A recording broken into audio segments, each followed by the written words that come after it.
Hello everyone. आप सभी को बहुत बहुत नमस्कार। और आज की इस वीडियो में आप सभी का बहुत बहुत स्वागत है। आज मैं बात करूंगा, लेके आया हूं बिल गेट्स की बायोग्राफी, जो एकदम बहुत कुछ हमें सीखने को मिलता है कि हम कैसे इंस्पायर हो सकते हैं। एक बिल गेट्स की जो बायोग्राफी है, इंस्पायर करने में बहुत हेल्पफुल है। आप भी ऐसा कर सकते हैं। आप भी कुछ कुछ ना कुछ तो आपको पॉइंट्स, कट्स वहां से मिलता है, आप इंस्पायर होते हैं। और मैं तो बहुत इंस्पायर हुआ हूं। तो इसी वजह से आज मैं लेके आया हूं कि आप लोगों को भी इसका कुछ ना कुछ तो फायदा मिले। बिल गेट्स माइक्रोसॉफ्ट कंपनी के संस्थापक और अध्यक्ष हैं। इनका जन्म 28 अक्टूबर 1955 को वाशिंगटन के एक उच्च मध्यम वर्गीय परिवार में हुआ था। इनके पिता का नाम विलियम एच गेट्स तथा माता का नाम मैरी मैक्सवेल था। पिता एक प्रमुख वकील और माता एक बैंक के व्यवस्थापक मंडल की सदस्य थीं। बिल गेट्स की एक बड़ी बहन क्रिस्टी और एक छोटी बहन लिब्बी है। वे अपने परिवार में सेम नाम के चौथे व्यक्ति थे, लेकिन विलियम गेट्स या ट्रे के नाम से भी उन्हें जाना जाता था। उनके जीवन के प्रारंभिक काल में उनके पिता के मन में उनके लिए एक जो वकील या कानून का करियर था। विद्यालय के मदर क्लब ने लेक साइड स्कूल के रद्दी सामानों को बिक्री से जो भी धन प्राप्त हुआ, उसके उपयोग विद्यालय के छात्रों के लिए एक ASR-33 टेलीपैथी टर्मिनल और जनरल इलेक्ट्रिक GE कंप्यूटर पर एक प्रोग्राम खरीदने के लिए किया। गेट्स ने बेसिक प्रोग्रामिंग भाषा में जी सिस्टम की प्रोग्रामिंग में रुचि दिखाई और उन्हें उनकी इस रुचि के लिए गणित की कक्षाओं से छूट दी गई। उन्होंने अपना पहला कंप्यूटर प्रोग्राम इस मशीन पर लिखा, जो था टिक टेक टो। उसका उपयोगकर्ता यूजर को कंप्यूटर से खेल खेलने का अवसर प्रदान करता था। 1975 में बिल गेट्स ने पॉल एलन के साथ विश्व की सबसे बड़ी सॉफ्टवेयर कंपनी माइक्रोसॉफ्ट की स्थापना की।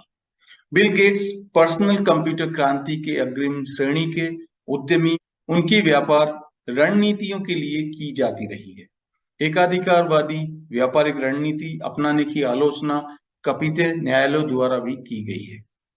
32 साल पूरे होने के पहले ही 1987 में उनका नाम अरबपतियों की फोर्ब्स की सूची में आ गया और कई साल तक वो इस सूची में पहले स्थान पर बने रहे। 2007 में उन्होंने 40 अरब डॉलर, लगभग 1760 अरब रुपए दान में दे दिए। बिल गेट्स माइक्रोसॉफ्ट के चेयरमैन, जिसका 2010 में कारोबार 63 बिलियन डॉलर और मुनाफा करीब 19 अरब डॉलर का रहा। बिल गेट्स समृद्ध घर से थे। स्कूल में उन्होंने 1600 में से 1590 अंक लेके आए। वे पढ़ाई के दौरान ही कंप्यूटर प्रोग्राम बनाकर उन्होंने 4200 डॉलर कमा लिए थे और टीचर से कहा कि मैं 30 वर्ष की उम्र में करोड़पति बनकर दिखाऊंगा, और 31 वर्ष में वह अरबपति बन गए। वह विलासिता पूर्वक नहीं रहते, लेकिन वह व्यवस्थित जीवन जीते हैं। 1.5 एकड़ के उनके बंगले में 7 bedroom, gym, swimming pool, theatre आदि है। 15 साल पहले उसे करीब 60 लाख डॉलर में खरीदा था। उन्होंने लियोनार्डो दी विंची के पत्रों, लेखों को 3 करोड़ डॉलर में खरीदा था। ब्रिज, टेनिस और गोल्फ के खिलाड़ी बिल गेट्स अपने 3 बच्चों के लिए अपनी पूरी ज्यादा छोड़कर नहीं जाना चाहते, क्योंकि उनका मानना है कि अगर मैं अपनी संपत्ति का 1% भी उनके लिए छोड़ दूं तो वह काफी होगा। The road ahead and speed of thoughts. 1994 में उन्होंने अपने कई शेयर्स बेच दिए, एक ट्रस्ट बना लिया, जबकि उन्होंने 2000 में अपने 3 ट्रस्टों को मिलाकर एक कर दिया और पूरी पारदर्शिता से दुनिया भर में जरूरतमंद लोगों की मदद करने लगे। बिल गेट्स की कमी एकाधिकार व्यावसायिक नीति और प्रतिस्पर्धा उन्हें बार बार विवादों में धकेलती रही। 16 साल तक अरबपतियों की सूची में नंबर 1 रह चुके बिल गेट्स अपनी कामयाबी के सूत्र इस तरह बताते हैं। बिल गेट्स ने जनवरी 2000 में माइक्रोसॉफ्ट के मुख्य कार्यकारी अधिकारी का पद छोड़ दिया गया। जून 2006 में गेट्स ने घोषणा की कि वह माइक्रोसॉफ्ट में पूर्णकालिक कार्यावधि में परिवर्तन कर माइक्रोसॉफ्ट में अंशकालिक कार्य और bill and Melinda Gates foundation में पूर्णकालिक कार्य करेंगे। रेओंजी सॉफ्टवेयर मुख्य वस्तुकार और क्रेग मुंडी मुख्य अनुसंधान सह योजना अधिकारी के बीच तबादला करते गए। 27 जून 2008 गेट्स के लिए माइक्रोसॉफ्ट में अंतिम पूर्ण दिवस था। वे माइक्रोसॉफ्ट में अंशकालिक अकार्यकारी अध्यक्ष के रूप में रहते हैं। बाद में इस क्षण को पीछे मुड़कर देखते हुए उन्होंने टिप्पणी की और कहा, मशीन में जरूर कुछ गूढ़ बात रही होगी। मदर क्लब के दान का अर्थ समाप्त हो जाने के बाद वे अन्य छात्रों के साथ डीईसी, पीडीपी, मिनी कंप्यूटरों सहित सिस्टमों पर समय मांगते रहे।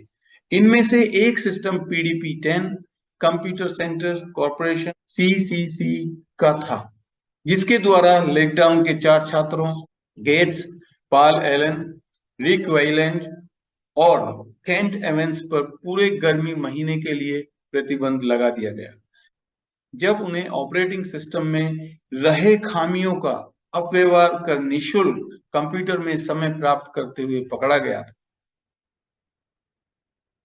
प्रतिबंध के अंत में चारों छात्रों ने निःशुल्क कंप्यूटर समय के बदले में सीसीसी के सॉफ्टवेयर को खामियों से मुक्त करने की पेशकश की।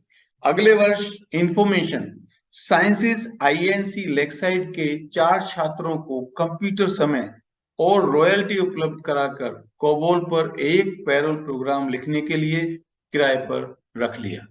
जब प्रशासकों को उनके प्रोग्रामिंग क्षमताओं के बारे में जानकारी हुई, गेट्स कक्षाओं में सूचित करने के लिए विद्यालय हेतु एक कंप्यूटर प्रोग्राम लिखा। वे कोड में इस तरह संशोधन किए ताकि उन्हें अधिकांश महिला छात्राओं वाली कक्षाओं में रखा जाता रहे। बाद में उन्होंने वर्णन किया कि एक मशीन जिस पर मैं इतना भ्रांति रहित सफल प्रदर्शन कर सकता था, मुझे चीरकर अलग करना कठिन था। 17 वर्ष की आयु में गेट्स एलन के साथ मिलकर ट्रैफोर्ड डेटा पर आधारित ट्रैफिक काउंटर बनाने के लिए ट्रैफोर्ड डेटा के नाम से एक उपकरण बनाया, इंटेल 8008। गेट्स लेक्साइड स्कूल में 1973 में स्नातक हुए। संयुक्त राज्य में कॉलेज दाखिले के लिए मान्यकृत परीक्षा SATs में 1600 में से 1590 अंक प्राप्त किए और उसके पश्चात 1973 में हार्वर्ड कॉलेज में उनका नामांकन हुआ। हालांकि हार्वर्ड में उन्हें अपने भविष्य के व्यापारिक साझेदार स्टीव बेलमेर मिले, जिन्हें बाद में उन्होंने माइक्रोसॉफ्ट के CEO के रूप में नियुक्त किया। उन्हें हार्वर्ड में कंप्यूटर वैज्ञानिक क्रिस्टोस पपदिमित्रियो भी मिले, जिनसे वे एल्गोरिदम से संबंधित एक लिखित पर साझा सहयोग प्राप्त किया। हार्वर्ड में छात्रावस्था में उनका अध्ययन का कोई निश्चित योजना नहीं था और अंततः 1975 में उन्होंने विदा ले लिया। इंटेल के इंटेल 8080 CPU जारी करने के बाद गेट्स ने महसूस किया कि यही प्रथम कंप्यूटर चिप है जिसका मूल्य $200 से कम है, बेसिक में कम कर सकता है तथा उस समय प्राप्त व्यक्तिगत कंप्यूटर के अंदर चलने वाला सबसे वहन योग्य चिप है। उन्होंने तय किया कि यही एक मौका है समय का फायदा उठाने का और पॉल एलन के साथ एक कंप्यूटर सॉफ्टवेयर कंपनी का शुभारंभ करने का फैसला लिया। उन्होंने अपने माता पिता से इस निर्णय के संबंध में आलोचना की थी, जो कि गेट्स के सॉफ्टवेयर कंपनी प्रारंभ करने के तीव्र समर्थक रहे थे। पॉपुलर इलेक्ट्रॉनिक्स के जनवरी 1975 का अंक पढ़ने के बाद, जिसमें अल्टेयर 8800 प्रदर्शित हुआ था। बिल गेट्स ने micro instrumentation and telemetry system MITS, जो नए माइक्रो कंप्यूटर के जन्मदाता थे, उनको यह बताने के लिए संबंध स्थापित किया कि वे एक अन्य मंच के लिए बेसिक के व्याख्याता का काम कर रहे थे। वे चाहते थे कि इस MITS के हित में हो। MITS अध्यक्ष एड रॉबर्ट्स ने उनके एक प्रदर्शनी में उपस्थिति होने की सहमति दी और इसके कुछ एक सप्ताह के अंदर ही एक अल्टेयर एमुलेटर विकसित कर लिया, जो एक मिनी कंप्यूटर और फिर बेसिक इंटरप्रेटर में काम करने लगा, जिसके फलस्वरूप वह इंटरप्रेटर अल्टेयर बेसिक के नाम से वितरण हेतु MITS के साथ सौदा हो गया। पॉल एलन के सेवाओं का MITS द्वारा किराए पर लिया गया था और गेट्स MITS के अल्बुकर्क कार्यालयों में एलन के साथ काम करने के लिए नवंबर 1975 में हार्वर्ड से अनुपस्थिति की अनुमति ले लिया। उन्होंने अपने साझेदारी पार्टनरशिप का नाम माइक्रो-सॉफ्ट रखा और अपने प्रथम कार्यालय की स्थापना अल्बुकर्क में की। एक वर्ष के अंदर हाइफन चिन्ह को हटा दिया गया। 26 नवंबर 1976 को USPTO में व्यापारिक नाम माइक्रोसॉफ्ट को रजिस्टर्ड कर दिया गया। माइक्रोसॉफ्ट बेसिक कंप्यूटर प्रेमियों में लोकप्रिय था, लेकिन गेट्स को पता चला कि बाजार में उनसे पहले ही इसकी प्रति समुदाय के बीच उन्मोचित हो चुकी है और व्यापक रूप से नकल कर वितरित की जा रही है। फरवरी 1976 में गेट्स ने MITS के समाचार पत्रिका में हॉबिस्टस ओपन लेटर टू हॉबिस्टस के नाम यह वर्णन करते हुए एक खुला पत्र लिखा कि MITS बिना भुगतान के उच्च गुणवत्ता संपन्न सॉफ्टवेयर का उत्पादन, वितरण एवं रखरखाव का कार्य जारी नहीं रख सकता। यह पत्र बहुत से कंप्यूटर हॉबिस्टस के बीच अप्रिय था, लेकिन गेट्स अपने विश्वास पर पूर्ण कायम रहे कि सॉफ्टवेयर विकासकर्ताओं के भुगतान की मांग जायज है। 1976 के अंतिम चरणों में माइक्रोसॉफ्ट MITS से स्वतंत्र हो गया और विभिन्न सिस्टमों को प्रोग्रामिंग भाषा सॉफ्टवेयर विकसित करने का कार्य जारी रखा। 1 जनवरी 1979 को कंपनी अल्बुकर्क से वेलेव्यू वाशिंगटन में चली आई। माइक्रोसॉफ्ट के प्रारंभिक वर्षों में सभी कर्मचारियों पर कंपनी के कारोबार के लिए व्यापक जिम्मेदारी थी। गेट्स व्यवसाय विवरण पर भी ध्यान, कोड लिखने का कार्य भी जारी रखे। प्रथम 5 वर्षों तक कंपनी द्वारा जारी किए गए सभी कोड के प्रत्येक पंक्ति की वे व्यक्तिगत रूप से समीक्षा करते थे और प्राय उसे सही करने के लिए कुछ भागों को फिर से भी लिखते थे। IBM के साथ साझेदारी के बारे में बात करते हैं। 1980 में IBM ने माइक्रोसॉफ्ट को अपनी आगामी पर्सनल कंप्यूटर IBM PC के लिए बेसिक इंटरप्रेटर बनाने का अनुरोध किया। जब IBM के प्रतिनिधियों ने बताया कि उन्हें एक ऑपरेटिंग सिस्टम की जरूरत है, गेट्स ने उनसे व्यापक रूप से व्यवहृत होने वाले CP/M ऑपरेटिंग सिस्टम के निर्माताओं डिजिटल रिसर्च DRI का उल्लेख किया। IBM का डिजिटल रिसर्च के साथ चर्चा असहमतिपूर्ण रहा और वे लाइसेंस के अनुबंध पर नहीं पहुंचे।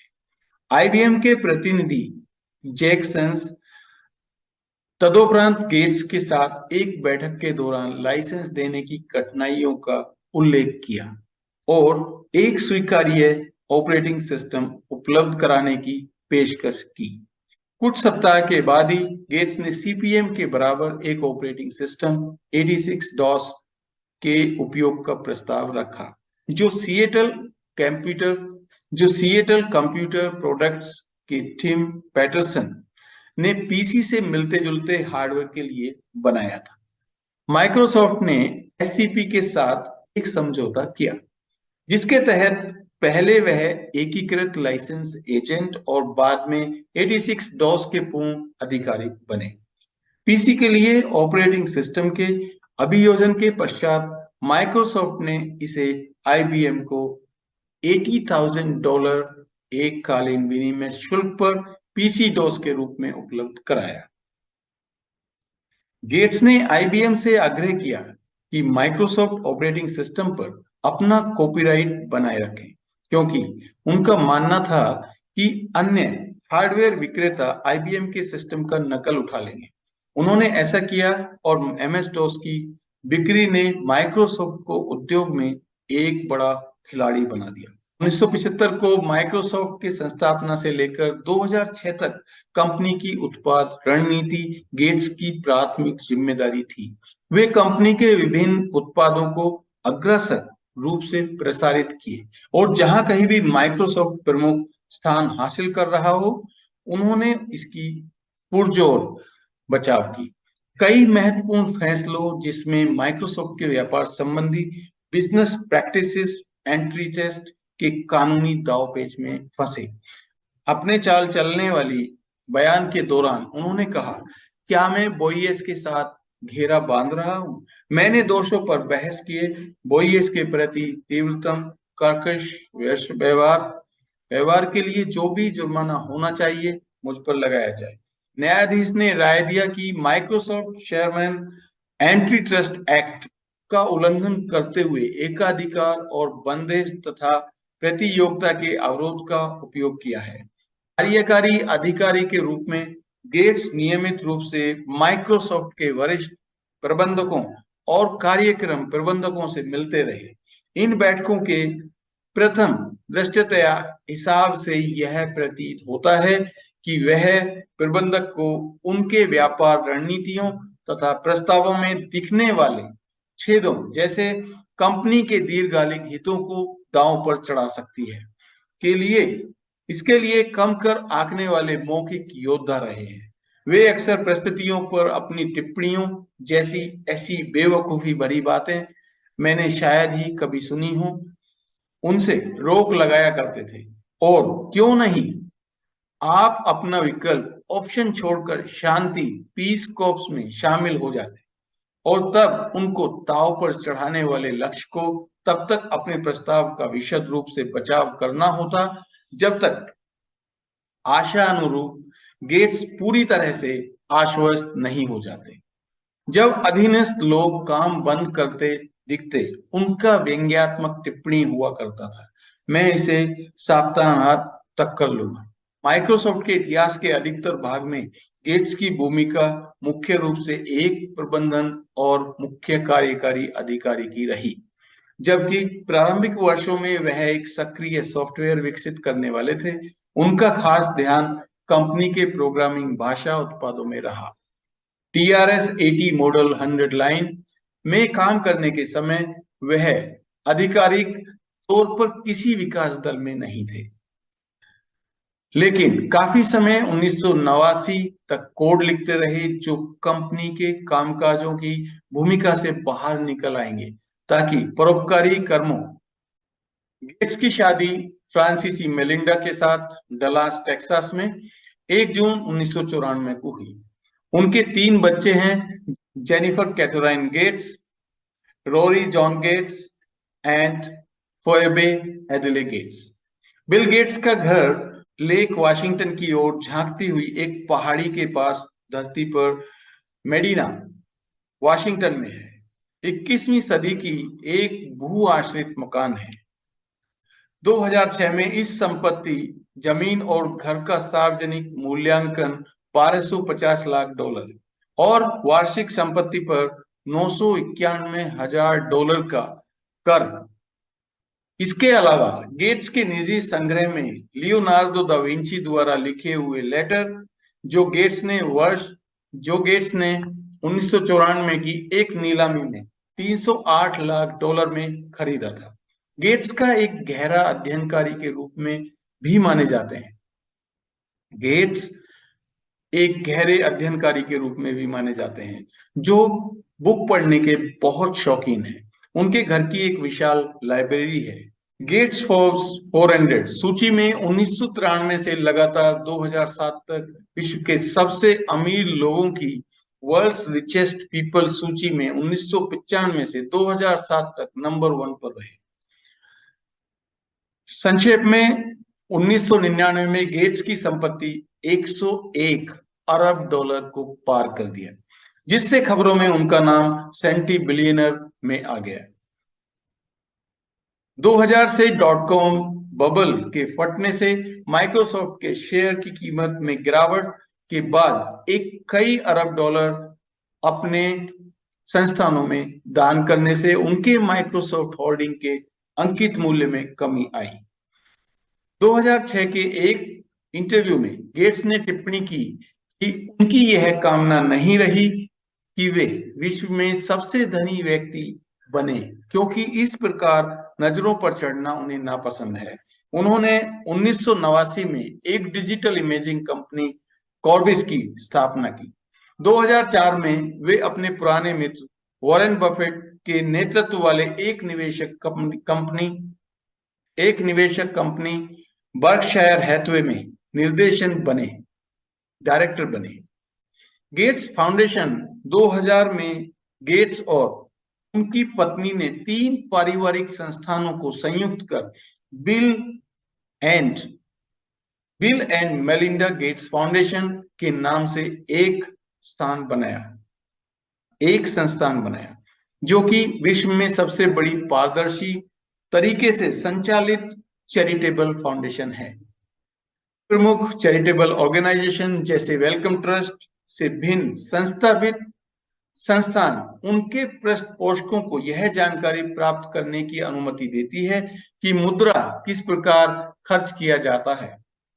वॉरेन बुफे और बिल गेट्स दोनों योजनाबद्ध के जोरदार समर्थक रहे, जो बुफे और Bill Gates and Melinda Gates foundation से वित्तीय सहायता प्राप्त एक लाभकारी प्रतिष्ठान है। संयुक्त राज्य में संपन्न होने वाले कुल गर्भपातों के लगभग 20% का संपादन योजनाबद्ध पितृत्व द्वारा किया जाता है।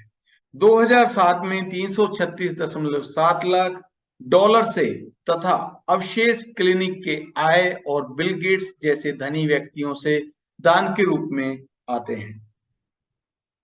देख सकते हैं बिल गेट्स ने किस तरीके से काम किया, कैसे इंस्पायर हुए, कैसी उनकी लगन थी, कैसे वो बुक्स पढ़ते हैं, कितनी बड़ी लाइब्रेरी है, कितना बड़ा बंगला है, उसके बाद कितना चैरिटी देते हैं। उन्होंने चैरिटी के लिए एक अलग ही शेयर बेच दिए, उसके बाद चैरिटी शुरू की। चैरिटी शुरू करने के बाद 3 फाउंडेशन को एक फाउंडेशन बना दिया और उससे कितना दान देते हैं। तो इस चीजों से हमें देखना है कि हमें वापस देना भी बहुत जरूरी है। जितना हम रिसीविंग में ट्रस्ट रखते हैं, बिलीफ रखते हैं, इतना ही हमें वापस देने में भी बिलीफ रखना है। सो उम्मीद करता हूं आज की ये बायोग्राफी आपको बहुत इंस्पायर कर रही होगी और इसने मैं जितना चाहता हूं उससे भी ज्यादा आपको इंस्पायर किया होगा। तो उम्मीद करता हूं आपको ये वीडियो पसंद आई है। अगर ये वीडियो आपको पसंद आई है तो वीडियो को लाइक कीजिए, शेयर कीजिए और आप भी थोड़ा सा कंट्रीब्यूशन करें, आप भी थोड़ा सा हेल्प करना सीखें। जैसे बिल गेट्स कैसे दान दे के हेल्प करते हैं। आपके पास क्या है दान करने के लिए? अगर नहीं है तो कोई बात नहीं है, मैं पैसे की बात नहीं कर रहा हूं। आप इस वीडियो को ज्यादा से ज्यादा शेयर करके लोगों की हेल्प करें, ये भी आप हेल्प कर सकते हैं। और आप किसी भी तरीके से हेल्प कर सकते हैं। अगर आपको कुछ आता है आप लोगों को सिखाइए, इंस्पायर कीजिए। अगर आपको लगता है कि आप इंस्पायर्ड हैं, आप दूसरों को इंस्पायर कर सकते हैं, तो मैं जरूर आपसे विनती करूंगा आप भी इंस्पायर कीजिए। तो उम्मीद करता हूं आपको ये वीडियो, आज की बायोग्राफी पसंद आई होगी और ऐसी ही नई नई वीडियो के लिए चैनल को सब्सक्राइब करें, अभी बेल आइकन को हिट करें, जिससे आपको नई नई वीडियोस का नोटिफिकेशन मिलता रहे। और मैं आपसे मिलता हूं आने वाली नई वीडियो में। तब तक के लिए नमस्कार, जय हिंद।